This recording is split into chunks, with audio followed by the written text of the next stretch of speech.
damay jeexale nag ci poñ bu am solo te muy wàllum aada ak cosaan maanaam culture te culture boobu it askan wu nekk ak na mu koy dundee ci loolu nag réew mu nekk dafa war a nangul moroomam culture am ak la ñu gëm te wax nga ko léegi sax li ñuy woowee crise de l'humanité bu amee rek mooy benn réew dafa taxaw bëgg a contrôler moroomam am na nag ay valeur wala jikko yu nu mën a bokk waaye am na ci yoo xam ni nag dafa spécifique te dañ ko war a xam léegi mbirum jikko yooyu rawatina wàllum LGBTQ di ngóor jigéen boo moywul moo nar a indi ay féewaloo ci diggante réewu tubaab yi ak réew yi nit yu ñuul yi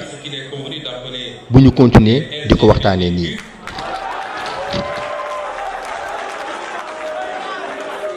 mbir mi nga xam ne nag li ñu koy gën a waxtaanee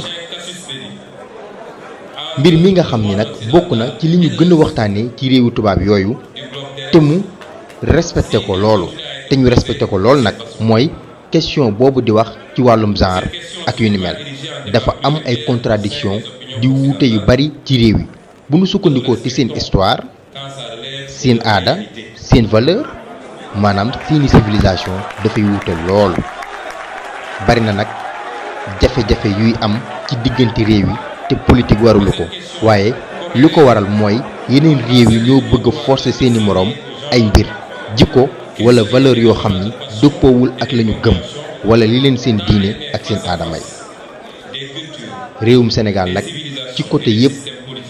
moom réew mu laïc la waaye pas ci sensu athée waaye nag état bu xam fa muy yem ba noppi respecté ñépp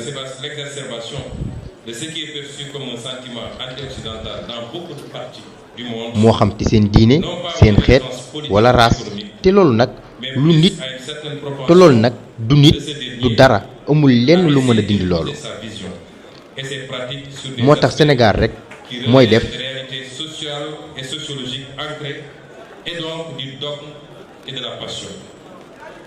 moo tax Sénégal nekk modèle fépp ci noonu nag même bu ñuy nangu laïcité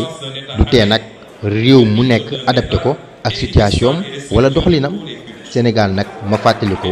réew la mu séparé wu nguur gi ak diine ji waaye nag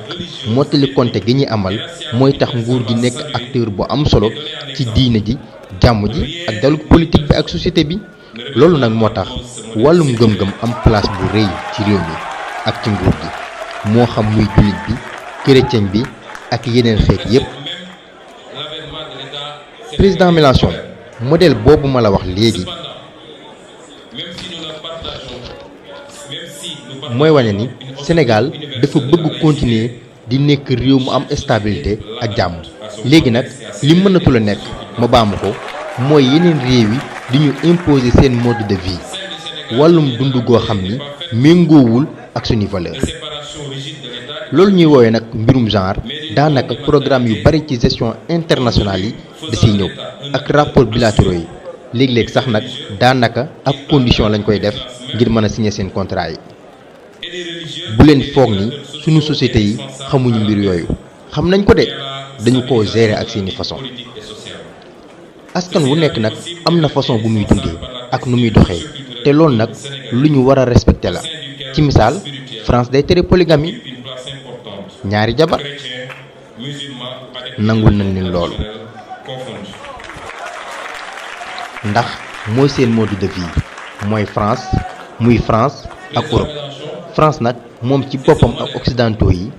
yow sax maa ngi lay féliciter ndax bokk nga ci politiciens rares yu français yi nga xamante ni jug nga di naqaral loolu xam nga ko France day bodde ay diine muy diine l'islam ji bay sax interdire ñenn ñi lañu war a sol ngir ñu koy sol bu loolu méngoo woon nag ak suñu cosaan kon wala suñu diine dinañ ko nangu waaye bu fekkee ni tey suñu dëkk yi mbirum góor jigéen nanguwuñ ko fi teewul ñoo ngi koy tolloore te benn problème mësul am nag mu di Sénégal wala ci réewu Afrique yépp réew mu nekk nag am na nu mu koy tuddee fii ci Sénégal ñun ngóor jigéen lañ koy woowee waaye tur woowu jugóol ci kaw rek wàcc de parce que dafa nekk lu am moo tax ñu koy woowee noonu. waaye ñoo ngi gérer ñoo ngi koy gérer te dinañ continuer nag di ko gérer ci sunu façon. loolu moo tax nag ñoo ngi woo askanu tubaab bi ngir ñu gën a am ak mat yamale ak yërmande ci loolu. même problème bu amee France li ngeen naan seen mode de vie la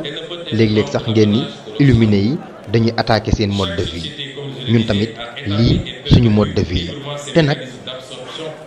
anam bi ñuy dundee mënul niroo loolu faaw ñu xam ko. loolu moo tax nag may tëjee di wax ni ci wàllum ngóor jigéen moomu muy Sénégal ak réew yu bari ci Afrique mënuñoo nangu kenn ak ku mu wanti doon di leen imposer ni ñuy dundee.